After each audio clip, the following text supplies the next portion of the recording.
불자 여러분, 백일에서 반갑습니다. 저는 대구시 수성구 파동에 자리하고 있는 삼보사 주지 동훈입니다. 다음 생 이야기 상당히 중요하면서도 또 재미도 있고 쉽고 한 얘기로 한 시간 말씀을 좀 올리고 싶습니다. 일타 큰 스님, 해인사, 지조감, 율사 스님, 선사, 공부를 정진을 너무 많이 하셔서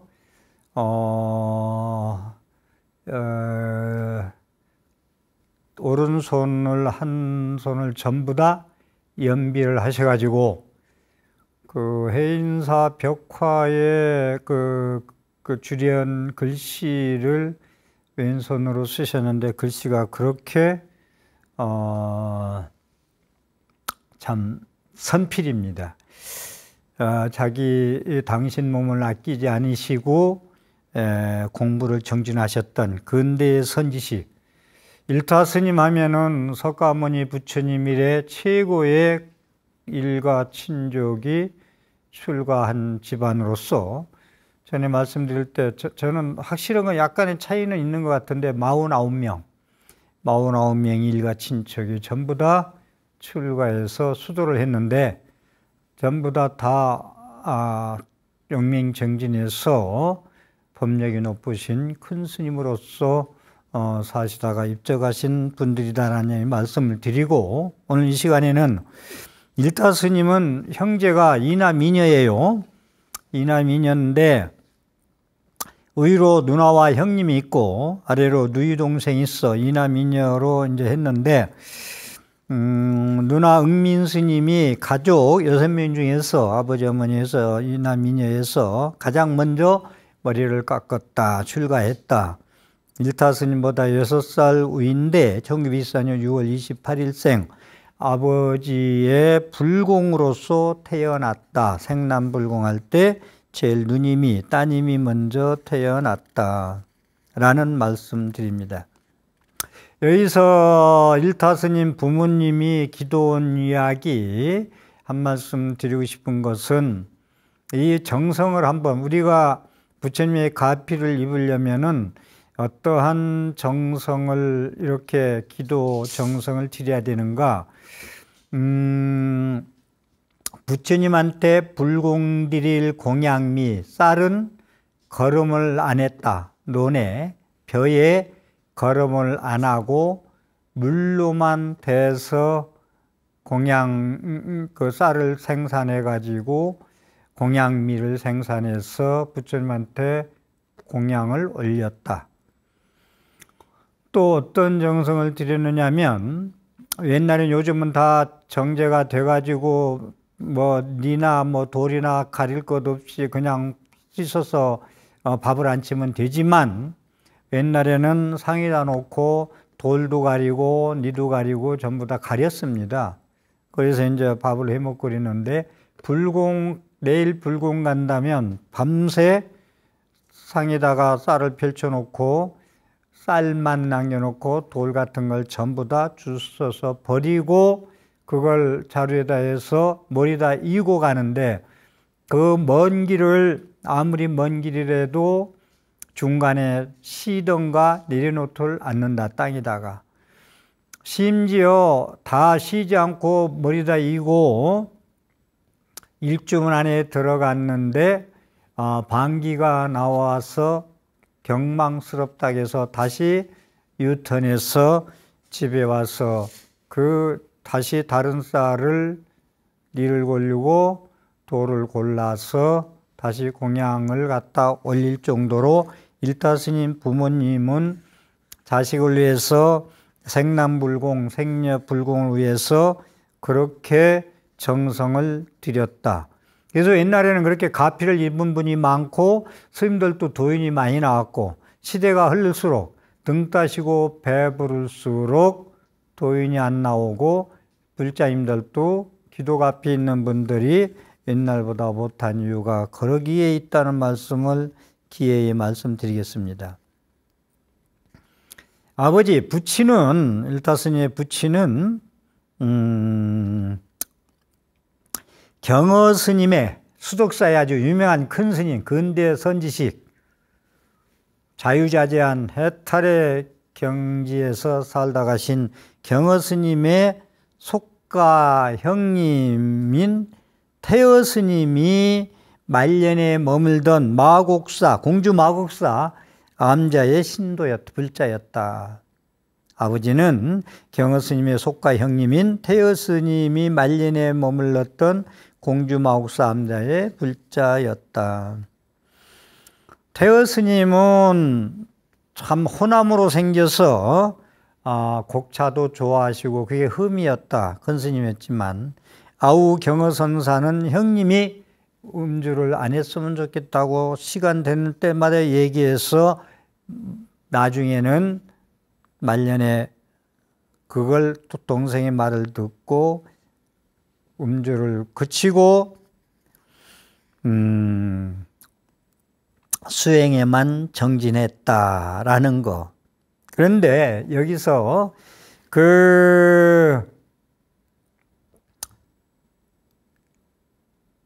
수행을 해서 출가했으면 부모를 효도하고 부모를 받들고 부모의 말씀을 듣고 결혼하고 해서 잘 사는 게 그게 이제 순리 아니겠어요? 인간 삶에서.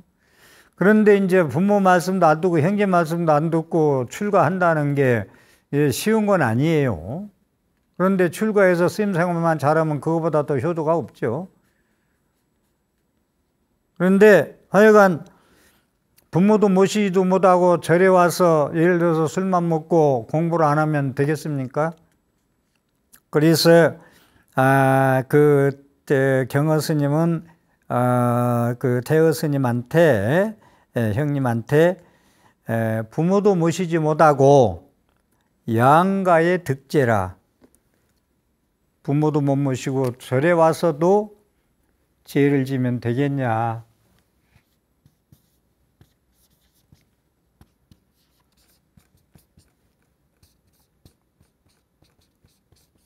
양가의 득제라. 부모의 집 하나, 절집에 하나 사찰 술가했으니까 양가에서 죄를 지어서 되겠느냐. 부모도 못 모신 죄, 절에 와서도 수행을 제대로 안 하는 죄, 이게 상당히 크다면 큽니다. 그런데 제가 여기서 이 대목에서 중국의 동산 양계화상이라고 아주 큰 스님이죠. 육조 해능 스님 쪽에 그 계열의 제자 되는 분인데, 동산 양계화상에 이제 그 이야기를 좀, 양가 득제라는 대목에서 부모도 못 모시는 죄, 절에 와서 수행도 제대로 못한 죄 두 가지에서 양계 스님과 어머니, 아들에게 보내는 어머님의 아들이 먼저 편지를 쓰죠. 어머님께 드리는 편지. 중국 동산 양계 큰 스님께서 어머님의 정을 못 잊어 올리는 사친서라. 어머님께 드리는 편지. 소자 양계는 부모님의 뜻을 받들지 못한 채 집을 떠난 지 언 10년 세월 지나 말리길을 와 있습니다. 바라옵건대 어머님은 빈 마음으로 돌아가시어 이별의 정을 거두시고 문설주에 기대어 기다리는 마음을 거두어 주소서. 형님 왕상은 부지런하여 고기를 구할 것이고 동생 또한 효송스러워 눈 속에서 죽순을 캐어다 봉양을 올릴 것입니다.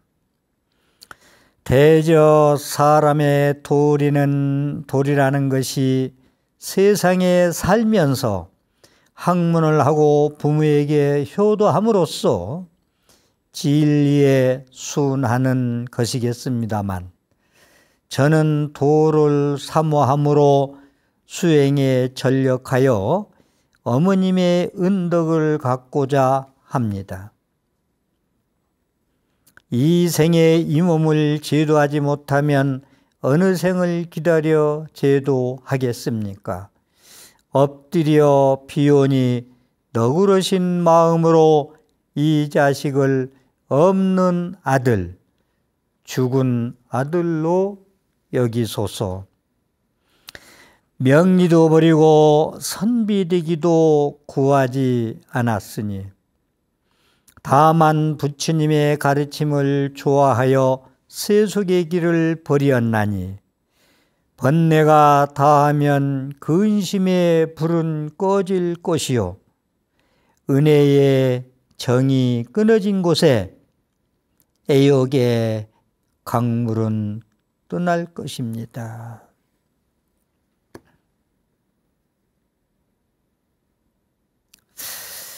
참 여기에서 학문을 하고 제대로 공부해가지고 조카에서 결혼해서 부모님 모시고 효를 다해서 사는 게 옳은 걸 천리라는 걸 압니다마는, 도를 사모해서 도를 닦아서 만중생을 제도하는 선지식 스승이 되어서 부모의 은혜를 갚는 길이 더 크다는 것으로 편지를 보냅니다.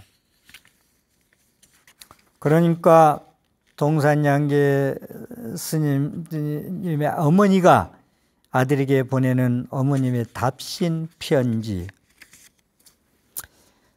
내 너와 전생에 인연이 있어 모자간에 정을 맺었나니, 너를 잉태한 후 아들을 낳게 해달라고 부처님께 빌었고, 달이 차서 너를 낳으니 비로소 나의 소원이 이루어졌다. 그리하여 너를 금지옥엽처럼 여기며 똥오줌에 더러운 줄을 몰랐고 젖먹이는 일을 게을리하지 않았으며, 내가 자라서 공부하러 간 후 돌아올 시간이 조금이라도 늦어지면 문에 기대어 너를 기다리곤 하였단다. 자식은 어미를 버릴지라도 어미는 자식을 버릴 수가 없도다. 내 편지에서 출가의 거룩함을 이미 알았지만, 내가 지방으로 떠난 뒤에 밤낮으로 눈물만을 뿌렸으니 실로 괴롭고 가슴 아픈 일이로구나. 그러나 이미 너는 고향으로 돌아오지 않겠다고 뜻을 세웠으니 내 어찌 네 뜻을 따르지 않을 수가 있겠느냐. 그러므로 나는 왕상이가 얼음 속에서 고기를 낳고 정난이가 눈 속에서 죽순을 구하여 오는 효도를 너에게는 바라지 않으리라. 다만 네가 부처님이 제자 목련존자처럼 이 고해의 바다에서 나를 구해주기를 바랄 뿐이니, 만일 그러지 못한다면 너희 집 떠난 허물을 면치 못하리라. 제가 학교 다닐 때 효에 대해서 논문을 쓴 건데, 이 동산양계 화상의 부모자간에 주고받은 편지 내용인데, 여기 목련존자 얘기가 나오죠. 그래서 제가 백중날이면은 이것을 꼭 신도님한테 읽어주면서 내가 눈시울을 꼭 적신 이 대목입니다. 이것이 내가 부처님의 제자 목련존자처럼 이 고해의 바다에서 나를 구해주기를 바랄 뿐이다. 그렇지 못한다면 너는 집 떠난 허물을 면치 못하리라. 부모 말을 안 듣고 눈설쬐기 돼서 너만 기다리고 울며 지난 세월, 너는 목련존자처럼 큰 선지식이 되지 못한다면은 집을 떠난 허물은 면치 못하리라. 얼마나 엄중하신 어머님의 경책의 말씀입니까? 양가에 죄를 짓지 마라. 속가에 절에. 그러려면 출가를 하지 말든지, 부모를 효도하든지, 부모를 낳아주신 부모의 눈물을 보내도록 할 수 있도록 그를 하늘 맺히게 해놓고, 절에 가서도 큰 스승이 되지 못하고 목련존자처럼 부모를 구하는 그러한 선지식이 되지 못한다면 집 떠난 허물을 네가 어떻게 면할 것이냐? 양가에 지은 죄를 네가 어떻게 면할 수 있겠느냐? 라는 말씀입니다. 네, 그래서 태어 스님은 이제 술을 끊고 산문 출입을 구매고 수행을 했고, 일타스님 아버지는 아버지 생남불공을 이제 아버지 일타스님 이제 아버지죠. 아버지는 이제 생남불공을 태어 스님의 이제 불공 축원을 이제 이렇게 태어 스님이 이제 했어요. 이제 일타스님 그렇게 이제 아버지가 그 아들 이제 생남불공 할 때 이제 공주 마곡사 한 남자의 물자로서 그렇게 정성을 들이고 이제 했는데, 그때도 이제 태어 스님이 이제 그렇게 금주하고 그렇게 이제 수행을 열심히 하면 이제 일타스님 아버지의 생남불공을 이제 축원을 해주고 끝내고 처사야, 일타스님 아버지대로 태어 스님이 처사야, 남자 불자를 거사라고도 하고 처사라고도 하고 두 가지를 쓰고 있습니다. 처사야, 내가 지금 많이 아프다. 축원해주고 나서, 불공 끝나고 나서, 생남불공 해주고 나서 아프다. 불공 후 송장을 보면은 재수가 없으니 빨리 가게나, 빨리 떠나가게나. 아닌 게 아니라 절 일주문밖에 벗어나지 마자 큰 스님들이 산중에서 돌아가시면 열반종을 칩니다. 대종을. 일주문 벗어나자마자 열반 대종 소리가 들리는데, 이 절 암자하고 일타스님 아버지 집하고 80리길이에요. 80리길을 오면서까지 그 종소리는 일타스님 아버지를 쫓아왔다는 거예요. 그 소리가. 80리길을. 열반종 소리가. 그 일이 있은 뒤 어머니가 임신해서 누나를 낳았다. 그 누나가 출가해서 얻은 법명이 응민스님, 응민입니다. 응민이 태어났다.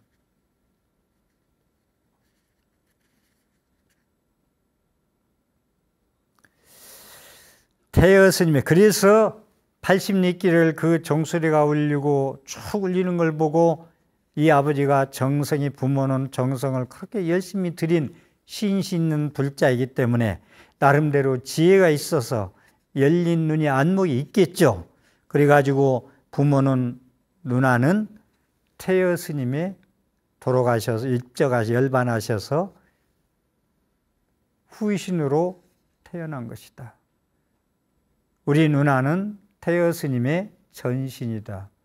전신이 입적하셔서 응민 스님 누나로 태어나는 것을 믿었다. 그래서 지금 응민 스님의 3세 인연인데, 3세 인과 얘기인데, 이제 저 뒤에 나오겠습니다만은, 이제 뒤에 이제 이 태여 스님이 일생이 태여 스님이에요. 3생 중에서. 태여 스님이 그 인과로 전생현생 내생 3세 전생현생 내생 양주 인과로 보면은 태여 스님이 전신이 이제 이게 이제 그 누나, 이 응민 스님의 이 누나가 태여 스님이었고, 태여 스님이 가셔가지고 다시 후신으로 또 태어났다. 그 이생으로 태어났다.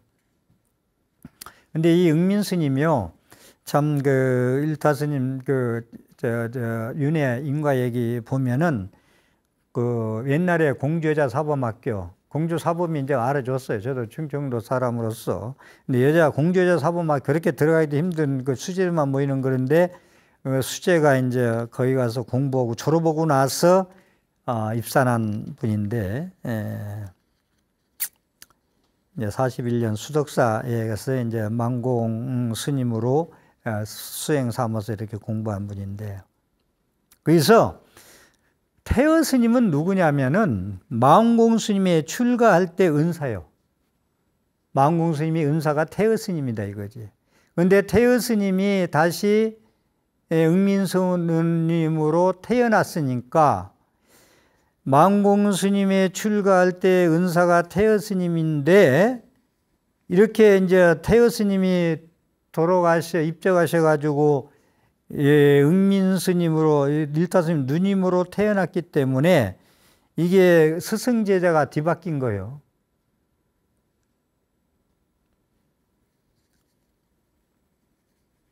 응민 스님이 망공 스님이 스승이었다가 망공 스님의 제자가 응민 스님 태어 스님으로 뒤바뀐 거. 태어 스님의 노 스님의 망공 스님이 출가할 때 태어 스님은 망공 스님의 출가할 때 은사였기 때문에 전생의 스승과 제자는 이분이 다시 태어나서 태어 스님이 누님으로 후신되었기 때문에 금생의 전생의 스승과 제자는 금생의 제자와 스승이 뒤바뀌어서 된 것이다. 이 상당히 의미가 있죠. 그래서 응민 스님은 견성하면서 정진해서 망공 스님한테 인가받은 것이다. 응민 스님, 일타 스님 누님은 1984년에 12월 보름날 입적했다. 돌아가셨다. 49제로 일타 스님이 모시는데 21일째 37 세 번째 제사 3720일 21일째 삼제를 대구에서 모시는데 일타 스님이 이제 누님 49제를 법주가 돼서 요령을 잡고 집전을 해가지고 영가법문하고 연부를 해드린 거예요. 전도제를 49제 37제 세 번째 21일제를 대구에서. 그래서 이제 영가법문, 여러분들도 이게 알아야 될 것이 영가한테 어떤 연부를 하느냐 하면은 산자한테 우리가 지금 강의하고 법문에 대해서 깨닫게 하기 위해서 조금이라도 좀 노력하듯이 영가한테도 산자한테 추구하는 것과 똑같이 집착하지 마라, 미련을 버려라, 육신의 정을 버려라, 내는 몸을 버렸으니까 얼마나 기쁘냐, 좋은 인연을 만나서 태어나고 극락세계에 가라라고 법문해 주는 거거든요. 그게 영가법문이라고 그래요. 이게 산자의 법문과 죽은 자 법문과 똑같아요.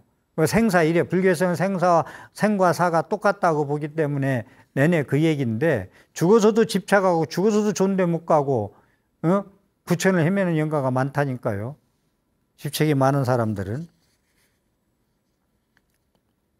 그래서 영가법문을 똑같이 한다는 거예요. 그래서 자세히 예서 말씀드리고 싶은 것은 산자도 법문하고 강의하면은 전세계 공부가 안 되고 지혜가 없고 어리석은 사람들은 못 알아듣고 관심도 없고 알려고도 안 하고 불교계에 입학했다도 한 달쯤에서 그냥 그만두고 마장이 껴서 그랬겠지만 못해, 끝까지 하지 못해요. 재미도 없고 취미도 없고 알아듣지도 못하겠고 도대체가.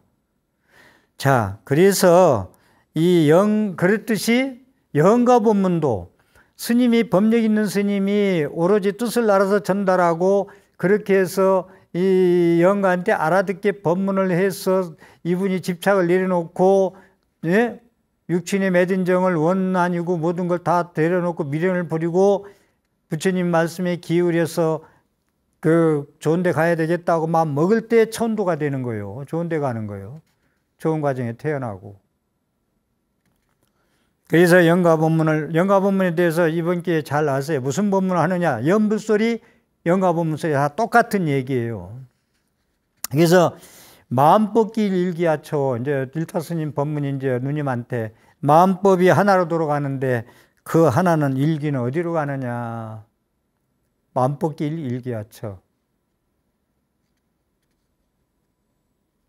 마음법은 하나로 돌아가는데 그 하나는 어디로 가느냐.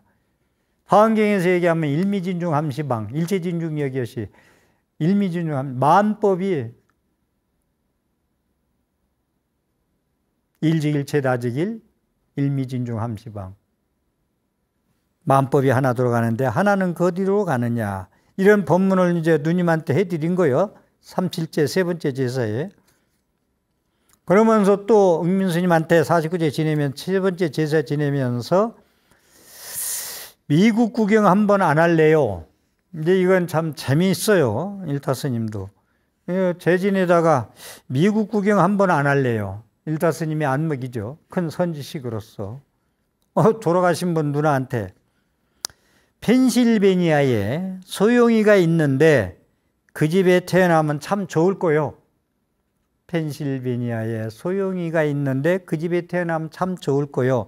부잣집이니까 공부도 많이 할 수 있고 구경도 할 수 있고 참 좋을 거구만.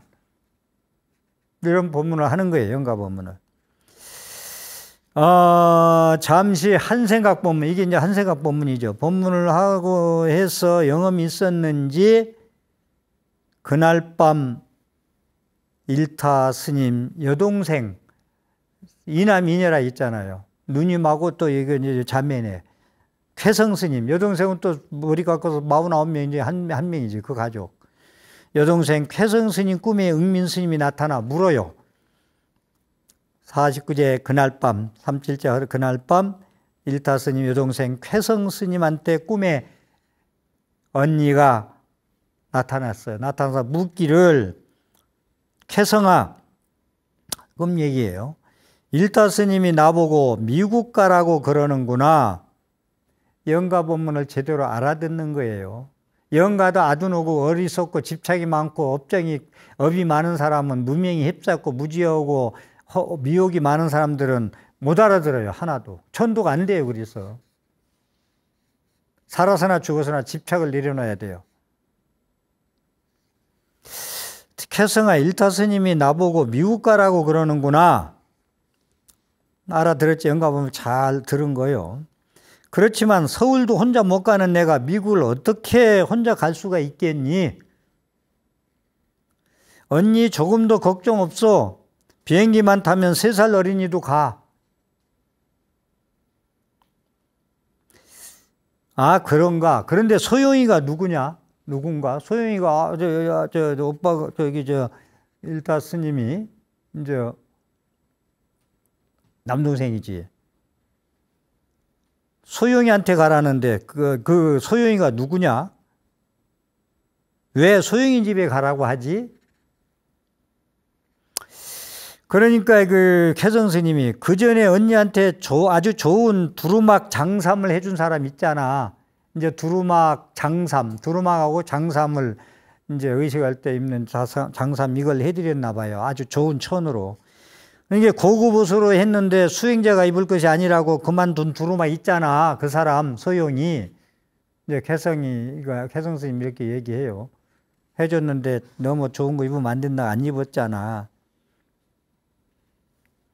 말이 끝나기가 무섭게 응민 스님은 그냥 선체로 뒤쪽으로 쭉 물러가고 말았다. 그런데 여기서 일치되는 건 미국에 있는 소용이도 같은 꿈을 꾸고 아기를 임신했다. 아기를 임신했다. 아들이 태어났는데 그때 일타 스님 저서에는 8살 됐다. 지금 8살 된 아이의 눈도 얼굴도 행동거지도 응민 스님과 조금도 차이가 없이 닮았다. 살아생전의 모습을 닮았다. 그러니까 초생 3세 인연이라는 것이 태어 스님이 일생, 그 다음에 이 앞에 말씀했던 그런 그 이생, 누나는 태어 스님의 후신이었다. 태어 스님이 열반양치고 불공 마지막하고 해서 누나가 태어 스님이 가셔서 누나로 태어나서 다시 입산한 거예요. 태어났다. 여기서 3생은 이제 소영인의 집에 이제 다시 또 태어나서 3세 인연을 맺었다. 응민스님은. 그때 8살 됐는데 아이 눈도 얼굴도 행동거지도 영락없이 응민스님 살아생전의 모습을 꼭 닮았다. 이게 삼생이에요. 소영이 집에 태어난 게. 근데 제가 이제 보니까 그때 8살하고 지금 2020년 보니까 지금 펜실베니아에 그 아들이 30세야, 나이가. 30세로 살고 있어요.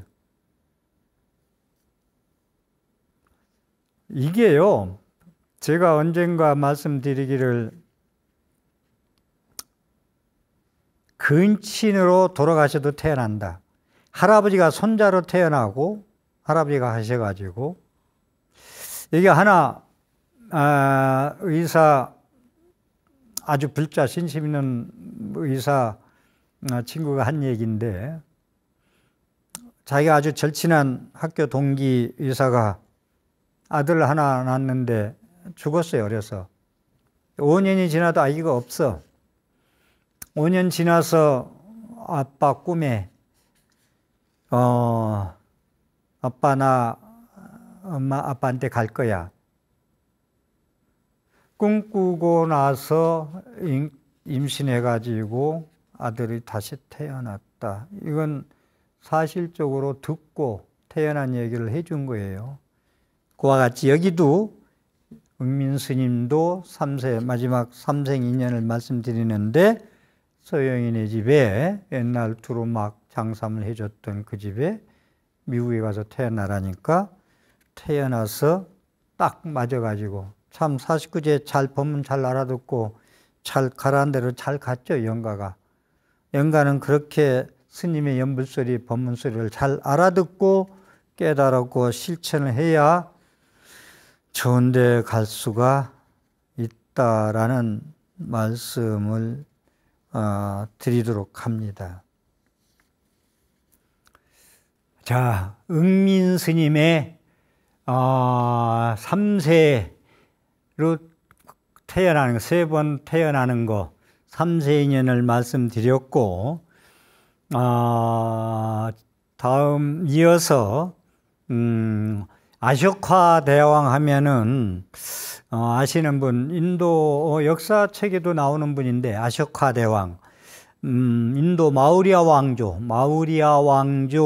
3대 왕, 제3대 왕, BC 기원전 268년 232년에 재위했던 분, 아유광이라고 아쇼카 대왕.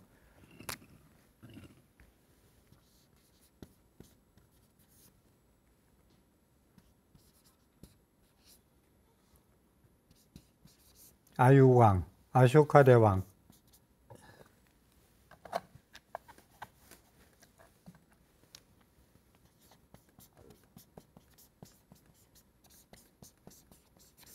대왕 얘기인데, 부처님도 과거 인행시 부처 수업을 엄청나게 부처님 수업을 했기 때문에 2566년 전에 인도 땅에 부처님으로서 중생교화를 하러 오셨는데 아쇼카 대왕 아주 인도 천하를 통일한 유명한 대왕이죠. 부처님이 이제 탁발하러 나왔어요. 부처님이 탁발하러 나왔는데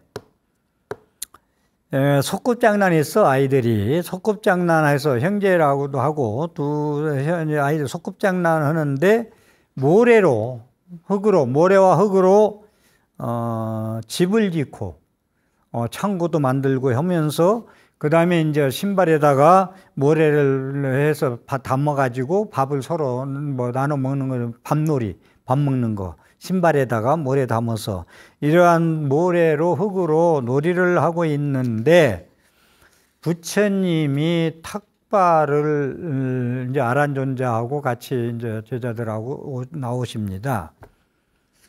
그런데 키 작은 아이가 무엇이든지 부처님께 공양을 올리면 큰 복을 받는다는데 동생 엎드려 내가 올라가서 부처님한테 공양을 올려야 되겠어. 그러니까 이제 키 큰 아이가 엎드리고 이제 키 작은 아이가 이제 불공 올리고 복을 받는다 해가지고 그래서 위에 올라가서 신발에 모래를 담은 걸 밥이라고 한 걸 공양을 올립니다. 그러니까 부처님께서 그걸 받아서 아나나 아란존자 시봉 내 방에 허물어진 곳에 바르도록 하여라.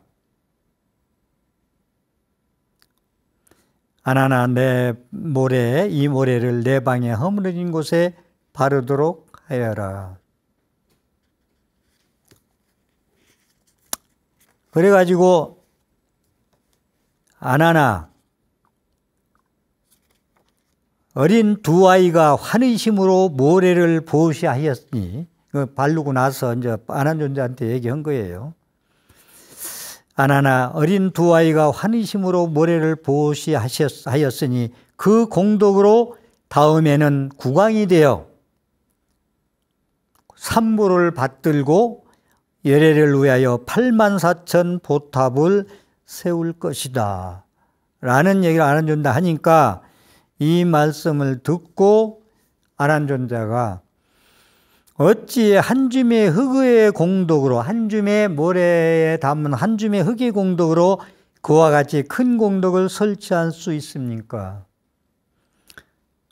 그러니까 부처님이 과거에 한 국왕이 있었느니라. 그때 부처님께서 출현하시자 국왕은 모든 신하들과 함께 부처님께 예배드리고 법을 청하여 들었다.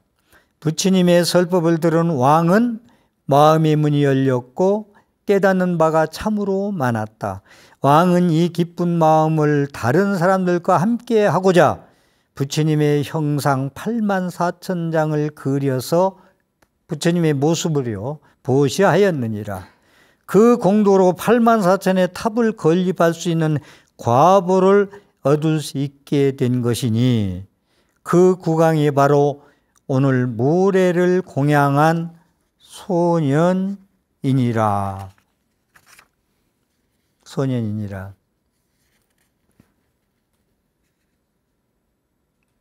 이렇게 아란존자한테 법문합니다.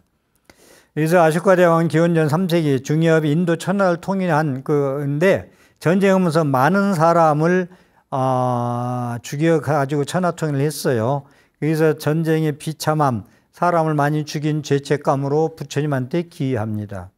그래가지고 왕위 17년 된 때 1000명의 비구 스님을 모아놓고 부처님 경전이 한 번, 두 번, 세 번, 네 번 결집되거든요.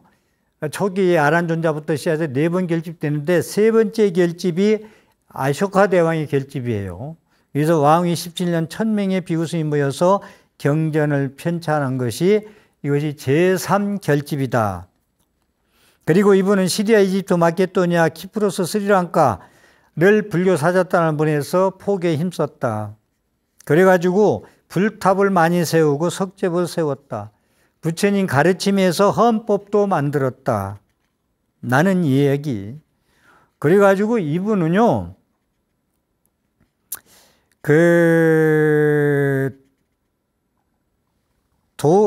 헌법을 부처님 가르침에 의해서 만들어서 법치를 했다라는 건데, 석주, 아실까, 석주.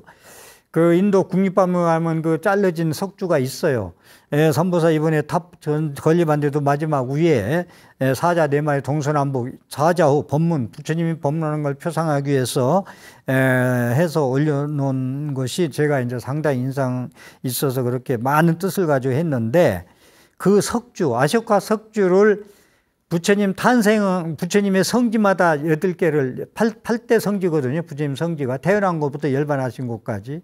그래서 8대 성지에 석주를 세웠다. 그래서 내용은 여러 가지가 얘기가 있는데 좀 줄여서 시간 관계상 인간의 본질은 평등하다.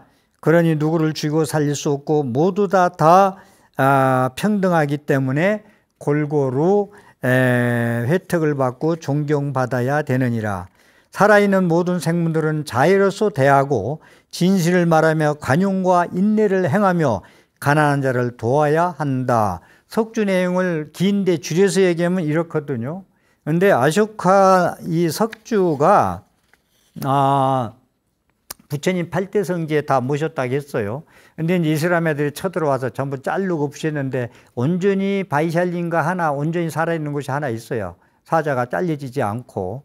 그래서 아쇼카 대왕이 부처님 성지를 다 찾아내서 8대 성지를 찾아내서 석주를 세워놔서 여기는 탄생하고 여기는 열반하신 곳, 여기는 깨달아진 곳이라고 석주를 세웠기 때문에 8대 성지가 역사적으로 증명이 된다는 말씀까지 올리겠습니다.